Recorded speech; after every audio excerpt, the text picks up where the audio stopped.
Eh bien bonjour mes amis Cancer, je suis heureuse de vous retrouver pour votre tirage général. Pour ceux qui me découvrent, soyez les bienvenus, cette chaîne est la vôtre. Alors mes amis Cancer, nous avons 1, 2, 3 arcanes, 4 arcanes majeurs. On a un as de bâton et un as de coupe, donc il y a du renouveau. Dans les arcanes majeures, il y a quand même la carte de la mort, de l'enchaînement, la roue de la fortune, du jugement, donc on sent que ça bouillonne. Il y a de l'épée, donc ça réfléchit, vous entrez avec une énergie d'épée d'ailleurs. Et puis il y a un peu de sentiments, très peu de sentiments par rapport à ce qui résonne en vous. Et puis aussi ce passé d'ancrage qui remonte. Alors on va bien voir ce qui va se dire parce que je ne sais pas trop ce qu'il y a lieu de penser de votre tirage. Donc on va avancer pas à pas et puis plus je rentrerai dans vos énergies et à mon avis plus les événements se dessineront. Alors, vos aspirations, votre envie, la façon dont vous entrez avec l'énergie de la vallée d'épée. La vallée d'épée traduit une personne, si vous voulez, qui a un intellect juvénile, qui a une création, une innovation, une nouvelle façon de penser, un nouveau projet, quelque chose de très innocent, de très naïf quelque part. C'est très beau. On voit très bien ce jeune garçon qui a créé un dragon et qui est émerveillé de ce qu'il a fait. Il est en autosatisfaction. Alors vous n'êtes pas les seuls à avoir cette carte qui sort au niveau des signes du zodiaque, et donc il faudra peut-être voir vos ascendants, voir si vous ne retombez pas avec cette carte de l'énergie là. Mais effectivement, cette personne-là qui a sa création, qui a mené son projet à un terme plus ou moins évolué, se sent protégé par une épée, la connaissance de l'épée, et puis par ce bouclier. Le problème avec cette vallée d'épée, c'est que quand on est dans l'autosatisfaction, dans l'admiration de ce que l'on a fait, on ne voit pas les coups venir de l'extérieur, et notamment ce dragon qui brûle le parchemin. Donc cette vallée d'épée vous demande, si vous voulez, de faire attention à sortir un peu de votre vie de bisounours, si vous en avez une, et puis à regarder un petit peu, à surveiller un peu vos arrières, pour vous assurer effectivement qu'il n'y ait pas des personnes qui soient fausses autour de vous. Voilà, en tout cas, vous, dans votre état d'esprit, sur ce mois d'octobre, vous rentrez tranquillement, positivement. Il faut dire que votre mois de septembre a été satisfaisant, donc vous restez dans cette énergie très, très satisfaisante, très légère, très heureuse, si j'ose dire. Vous avez des forces qui vous viennent de l'environnement, c'est cet as de bâton. Cet as de bâton, c'est quoi? C'est le nouveau projet, le nouveau travail, la nouvelle réalisation. Pour moi, c'est la concrétisation de cette vallée d'épée.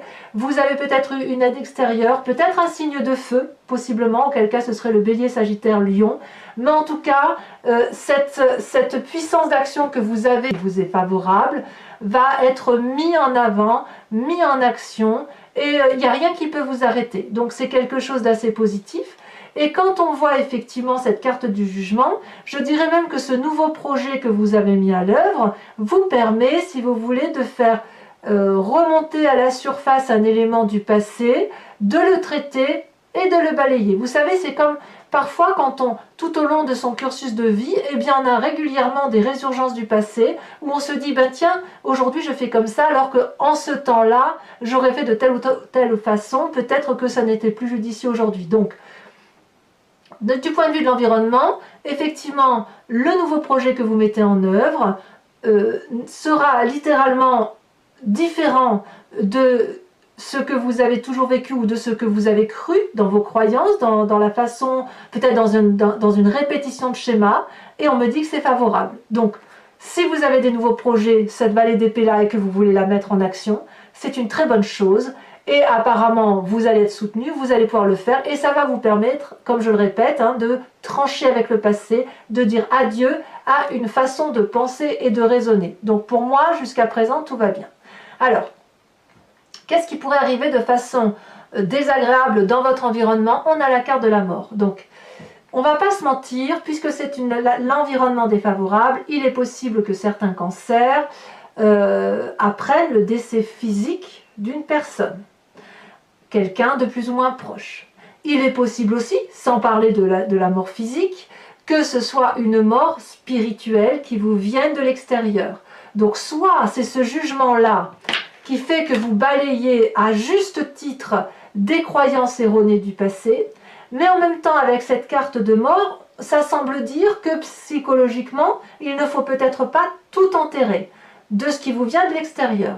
En tout cas, c'est quelque chose qui est brutal, c'est quelque chose qui vous fait sortir de votre peau, c'est quelque chose de changement de peau, pardon, c'est quelque chose qui vous transcende et que vous ne semblez pas pouvoir résister. Donc, si par hasard vous êtes dans un nouveau projet professionnel, ça voudrait dire que le nouveau projet que vous faites est bienveillant et que vous dites simplement adieu à une ancienne équipe, à un ancien projet. Ça semble défavorable, peut-être que ça va tout simplement vous attrister. Donc vous voyez, la carte de la mort n'est pas forcément une carte de grand danger. Je ne peux pas exclure le décès autour de vous, c'est possible, mais je ne vais pas non plus dire que c'est ce que vous allez avoir. C'est plutôt, je dirais, un changement de statut, un changement de position qui va vous affecter.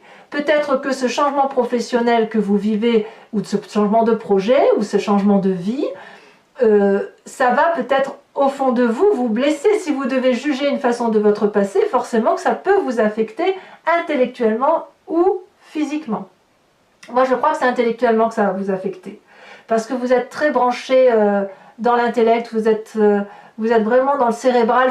Alors, dans votre présent, qu'est-ce qui se passe? Eh bien, vous avez cette 9 de bâton.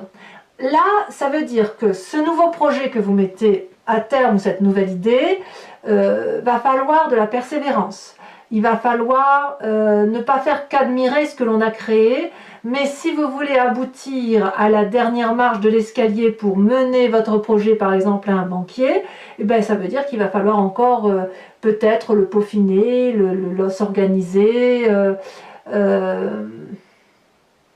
Pourtant, il y en a eu du chemin parcouru, n'est-ce pas? On le voit, hein.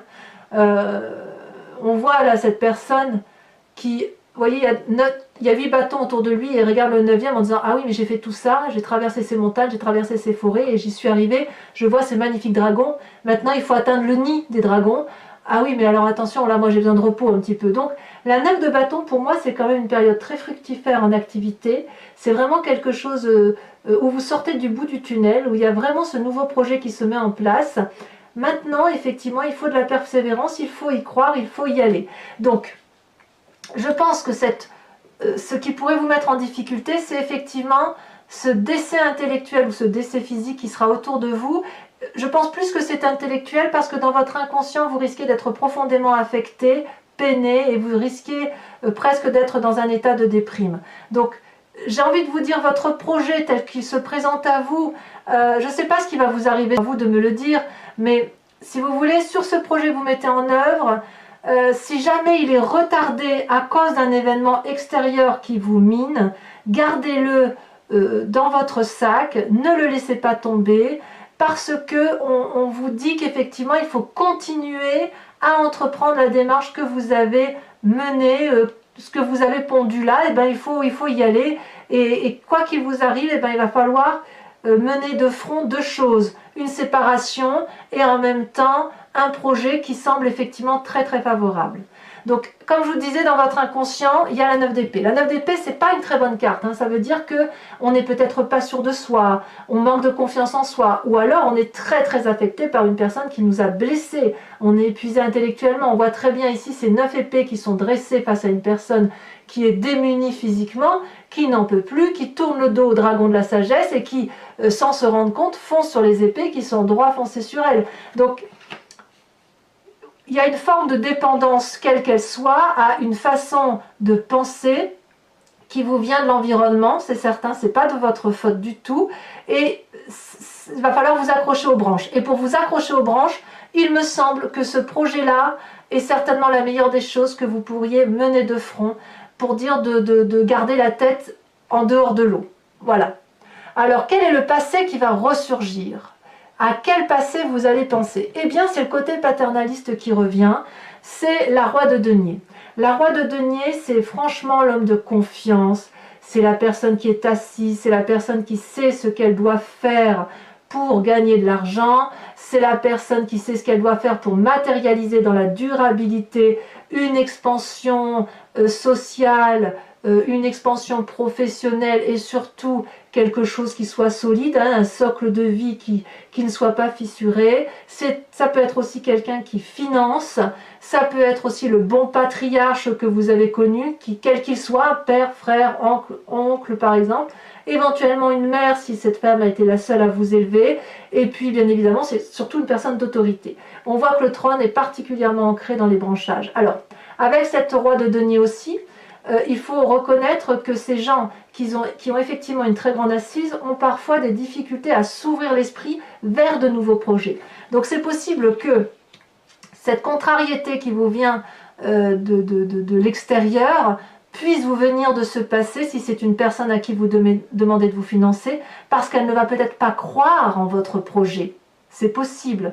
Quoi qu'il en soit, c'est ce passé-là qui ressurgit. Ou alors, vous savez que votre projet a du mal à aboutir pour X ou Y raison, et vous allez vous tourner vers cette personne-là pour la solliciter financièrement.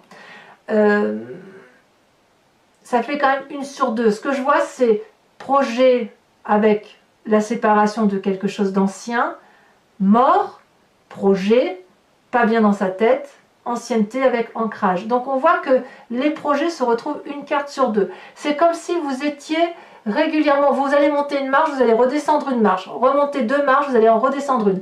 Vous allez peut-être avoir l'impression sur ce mois de septembre que chaque pas que vous allez faire, vous allez vous buter à un mur. Alors persévérez, parce que vraiment il faut y croire, c'est la carte qui est vraiment au centre, et je pense que c'est important pour vous de persévérer. Il n'empêche que ce fait de faire un pas devant, un pas derrière, d'être sans arrêt buté par l'extérieur, vous donne dans un avenir proche, le sentiment d'un enchaînement.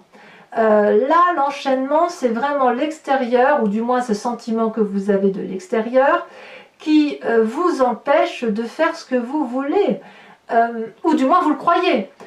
On voit ces 2 personnages dos à dos, qui sont pourtant très richement ornés. Il y a la lumière qui se dirige vers eux, mais ils ne la voient pas. Ils sont enchaînés, ils le savent, ils n'écoutent plus les autres, ils ne peuvent plus non plus s'écouter eux-mêmes. Et puis ce dragon-là les surveille avec un regard sévère. Or, est-ce qu'il voit que la chaîne est cassée? Pas forcément. Ça vient de cette rupture que vous faites là, suite à ce nouveau projet. Peut-être qu'on va vous mettre des bâtons dans les roues, mais si vous cessez, si vous osez croire que vous n'avez pas besoin de l'influence extérieure, vous pourrez avancer et vous libérer de ces chaînes. Enfin moi, c'est comme ça que je le vois. Je tiens à vous dire aussi que par ce passé-là, avec ce roi de denier, si on parle d'un décès physique, et je croise bien évidemment les doigts pour que ça ne vous arrive pas, et que si ça arrive à certains d'entre vous, vous soyez très peu nombreux, c'est possible que ce soit vraiment une personne qui avait une importance importante à vos yeux, qui était certainement une personne d'ancrage. Voilà. Mais attention, comme je vous dis, ça ne veut pas dire que ça va arriver à tout le monde, heureusement. Alors, quel est votre état d'esprit? Votre état d'esprit, il rejoint votre projet, votre valet d'épée, votre force de l'environnement, c'est l'as de coupe. La nouvelle relation. La nouvelle relation, elle peut être amicale, elle peut être amoureuse, elle peut être sociale, mais il y a quelque chose. Cette vallée d'épée-là, elle vous met en très très grande joie. Donc, c'est pour ça que vous faites un pas en avant, un pas en arrière, un pas en avant, parce que vous sollicitez probablement l'extérieur et ou l'environnement, ou même si vous ne sollicitez personne, vous êtes dans votre petit projet qui vous met en grande gaieté, et puis il y a des environnements extérieurs qui viennent régulièrement frapper à votre porte, vous embêter, et ça vous perturbe dans votre mécanisme de fonctionnement. Mais quoi qu'il en soit, vous ne lâchez pas votre nouvel état émotionnel, et ça c'est une très très bonne force. Alors, qui pourrait vous mettre des bâtons dans les roues? Eh bien c'est clair que c'est dans la famille et les amis, quels qu'ils soient.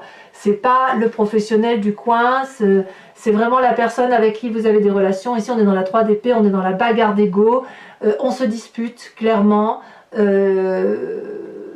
Pourquoi? Je ne sais pas, à vous de me le dire, hein. Je pense bien des choses mais je ne peux pas tout dire. Ici on voit le nœud celtique de 3 dragons qui se disputent férocement dans les airs et qui finissent non plus par se défendre mais par attaquer, pour dire de blesser l'autre. Quand on est dans cette position-là, l'idéal c'est de battre en retrait, parce que de toute façon ce n'est pas productif et on finit par faire des dommages collatéraux Et quand on fait des dommages et des dommages et des dommages, ça ne crée que des dégâts et il n'y a plus rien de constructif. Alors, il est possible que, comme je vois que c'est dans cette ligne-là, que cette bagarre-là se traduit vraiment par votre volonté d'aboutir à ce magnifique projet que vous avez, à cet aboutissement de votre pensée qui a été intellectualisée. Vous avez tous les tenants, tous les aboutissants. Ça vous met en grande joie émotionnelle, ça vous met en grande joie physique. Vous allez de l'avant. Et si on vous met des bateaux dans les roues, on voit, hein, ça va être terrible pour vous. Vous allez vous défendre, et même plus, vous allez défendre et attaquer. Ou du moins, vous recevez les attaques extérieures de la famille et des amis. Alors, les conséquences de vos actions et de vos pensées sur vous-même, eh bien, j'ai l'impression qu'il y a une forme de lâcher-prise, en ce sens que vous allez vous en remettre à la roue de la fortune, à la vie. Peut-être que vous allez lâcher du mou, tout en gardant une forme de contrôle. On voit ici un parchemin qui est ouvert, un livre qui est ouvert, c'est le livre de votre vie, et il y a un cycle qui se termine. Alors, soit vous allez, j'ai même l'impression que ce chapitre-là se termine un peu sur votre fin, et que vous n'avez pas d'autre choix que de laisser les autres rentrer dans votre parcours de vie pour les laisser écrire un morceau de votre chapitre. C'est logique si vous avez besoin des autres, c'est logique si vous avez besoin de financement. Ça veut dire aussi que vous allez devoir, si vous voulez, prendre des risques. Et prendre des risques, c'est quelque chose que les cancers ont parfois du mal à faire parce que vous êtes tellement dans l'émotion que... enfin moi c'est ce que j'ai remarqué des cancers que je côtoie, c'est qu'en fait vous savez aimer, il n'y a pas de souci, vous savez recevoir l'amour, mais c'est tellement important pour vous que quelquefois si vous avez des attaques, vous reprenez cet amour-là de peur que vous n'en ayez plus et vous en avez extrêmement besoin. Donc là, la roue de la fortune, elle traduit selon moi un lâcher-prise parce que vous n'avez pas le choix, et surtout, ça vous permet de garder vos émotions intègres, de garder vos sentiments juvéniles, sains, et surtout avec quelque chose de très doux, comme un nouveau-né en fait. Conséquence de vos actions et de vos pensées sur l'environnement, il y a quelqu'un qui vous tourne le dos, ou vous tournez le dos à quelqu'un, ou quelqu'un plutôt, je ne dirais pas que c'est vous qui le tournez volontairement, vous êtes comme poussé à tourner le dos à une situation, ou on vous tourne le dos carrément. Ici, cette huile de coupe, c'est qu'on quitte le jardin que l'on connaissait depuis toujours. On voit très bien ces dragons qui proposent encore des coupes d'amour, et là, la personne, elle dit stop, j'ai assez mangé de ce repas-là, je n'en veux plus. Je fais ma vie, je tourne le dos, je vais aller voir dans d'autres jardins si c'est meilleur. Donc, on voit effectivement que, enfin moi j'ai vraiment ce sentiment-là, y a quelque chose d'impérieux qui se passe en vous, impérieux parce que c'est puissant, parce que c'est beau, c'est juvénile, et puis on va venir régulièrement vous donner des coups de bâton là dans la tête, dans le ventre, et ça va vous fatiguer. Vous allez certainement lâcher prise sur une situation, mais j'ai presque envie de dire que si une personne vous tourne le dos, bah, vous allez dire bah allez, au petit bonheur la chance, faut y aller quoi. Vous voyez, on a vraiment ça, on a une bonne carte, une mauvaise, une bonne, une mauvaise, une bonne, une mauvaise, une bonne, une mauvaise, une bonne, une mauvaise. Ça va être comme ça. Il va falloir tenir le coup, mes amis cancer. Hein. Allez, si ce tirage vous convient, bon, vous avez une très jolie carte en dos de deck. Hein. La dos de deck ici, excusez-moi, je coupe, mais l'empereur, on va vous imposer, on vous invite avec le tarot des 78 portes à être pragmatique et à vous en tenir aux lois de la physique. Hein. Donc, restez carré dans votre tête. Alors je vous dis tout de suite, on me demande souvent, ce tarot-là que j'ai tiré, c'est le tarot du dragon celtique. Voilà. Et donc, si ce tirage vous a convenu et qu'il résonne en vous, je vous invite à me rejoindre sur Vimeo, après que j'ai complété l'entier jeu, pour aller voir votre approfondissement. Donc, il vous suffit de cliquer sur le lien qui est en bas dans la description de la vidéo. Vous êtes renvoyé sur la chaîne, vous êtes sur la playlist directement de votre signe, et vous pouvez choisir soit la location de la vidéo, soit l'abonnement. L'abonnement vous donne accès à l'intégralité des vidéos, y compris sentimentales, et y compris sur les mois en cours et les mois précédents. L'abonnement est libre d'accès, vous pouvez le prendre cette fois-ci, partir sur une location le mois prochain, ou vous désabonner, vous le faites comme vous voulez, c'est une formule très très souple et les prix sont dérisoires Donc, n'hésitez pas. Allez, on va tout de suite recouvrir le jeu avec ce tarot. Et on va voir si on a plus de précision à vous apporter.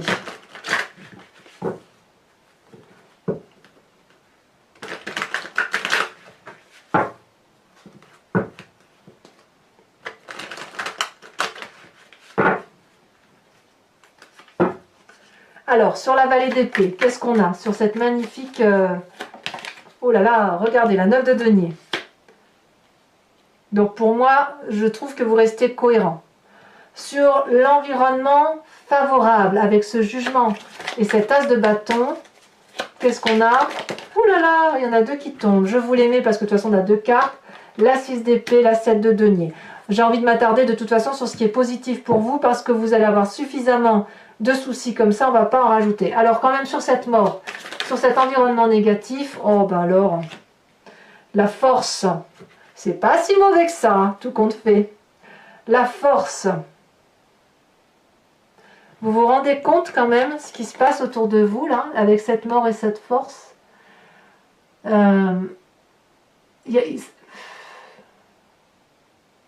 Soit vous allez développer quelque chose d'extrêmement puissant, soit ça va vous être imposé de façon extrêmement puissante. Ça va être plus fort que vous, ou vous serez plus fort que ce qui vous arrive de l'extérieur. On verra. De toute façon, sachez que je rajoute des cartes hein, sur Vimeo pour avoir des approfondissements, et là il est bien possible que j'en remette une en fonction de ce qui va se tirer à voir. Hein. Donc, votre présent avec cette 9 de bâton, où vous faites preuve de persévérance et de courage. La 8 de denier, très bien, restez dans votre lignée d'action. Alors inconsciemment, avec cette 9 d'épée, cette terrible 9 d'épée, la 8 de bâton, ça va arriver brutalement, vous savez. Vous n'allez pas le voir venir arriver, ça va être une claque. À vous de vous dire, bon, j'ai ma claque, demain, j'aurai une bonne journée. Et voilà, il faut vous dire que ça va être une journée bien, une journée pas bien, comme les cartes, voyez? Mais ça va aller, vous allez y arriver. Alors, sur votre passé qui ressort avec ce roi de denier, là, ce magnifique roi de denier, parfait, mais parfait, la 10 de denier. Donc, ce passé-là, que ce soit ce père, un amant, un mari, que sais-je, ou un ami, il est bien pour vous, très bien. Alors, sur les chaînes, cet enchaînement dans ce futur proche où vous avez l'impression d'être coincé par les événements de la vie extérieure, deux cartes sont tombées, l'as de coupe, je ne suis pas surprise, et pourtant c'est dans votre état d'esprit, et la 8 d'épée. Ah bah oui, la 8 d'épée, si on vous malmène, je comprends qu'à un moment donné vous soyez fatigué, hein, forcément. Alors, sur cet as de coupe là, sur votre état d'esprit, puisqu'on est dans les émotions, as d'épée, encore un as.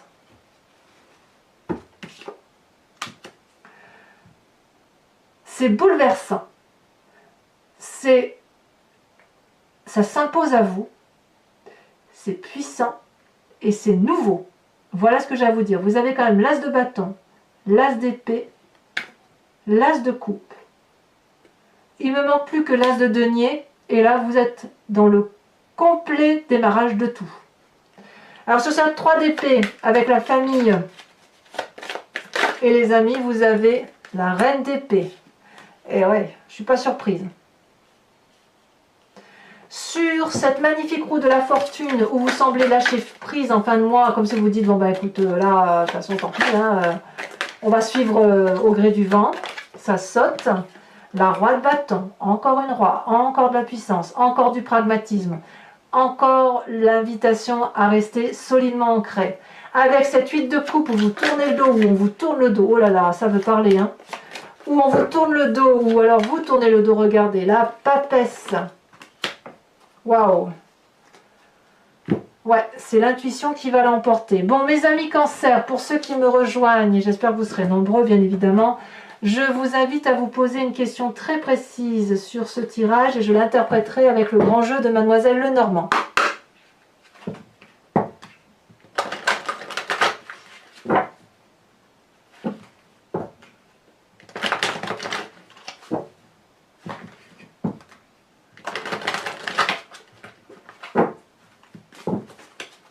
Je prends 5 cartes.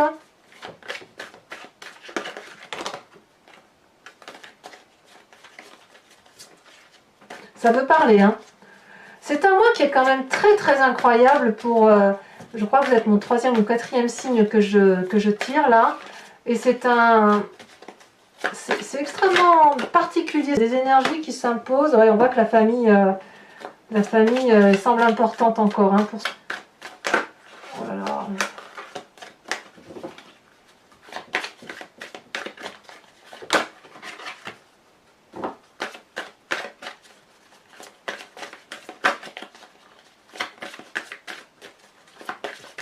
Ah, ça sautait déjà. La vallée de pique, et oui. Et oui. Alors vous vous présentez comme étant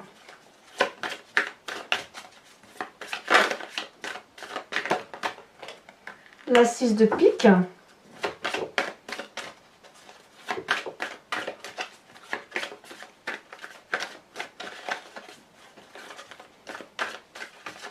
Va falloir user, hein.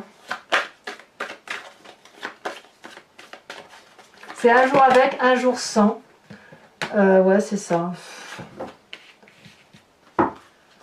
Mais avec du courage et de la détermination, ça va aller. Hein.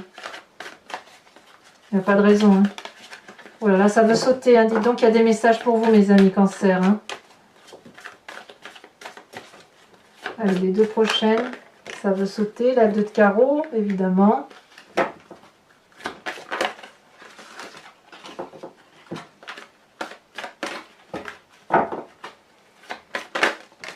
Et la 4 de carreau. Alors ce n'est pas fini, hein, pour ceux qui me rejoignent sur Vimeo.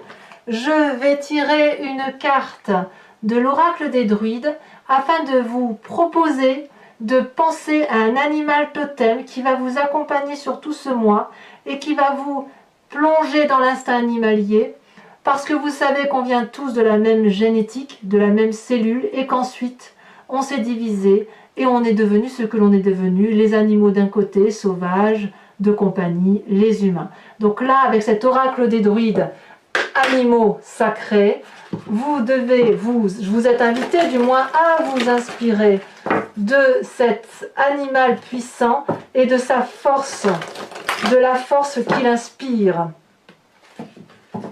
Et bien évidemment, je vous en lirai l'interprétation sur Vimeo. J'aime beaucoup cet oracle, il est très sage. Il est très... Et je voulais aussi vous remercier, vous êtes de plus en plus nombreux à me suivre sur Vimeo. Vos commentaires me vont droit au cœur. Voilà, je sais que vous avez été nombreux, les amis Cancer, à vous abonner à ma chaîne. Vous avez été nombreux à venir sur Vimeo. Je tiens à vous en remercier. Et j'ai surtout beaucoup de bons retours. Voilà. Donc merci pour votre fidélité. Allez, alors voyons si elle va sauter. La carte, c'est pas évident parce que les cartes sont très très grandes. Je vais prendre celle-là. Eh bien, on vous invite à vous inspirer de la force du merle. Et je comprends pourquoi. Voilà, mes amis Cancer. Abonnez-vous, likez, commentez, partagez. Activez la cloche des notifications si vous voulez être informé des vidéos qui sortent. Dans quelques jours, votre tirage sentimental sortira. Mes amis Cancer, je vous souhaite d'être courageux, force, et je vous dis à très bientôt. Bisous, bisous.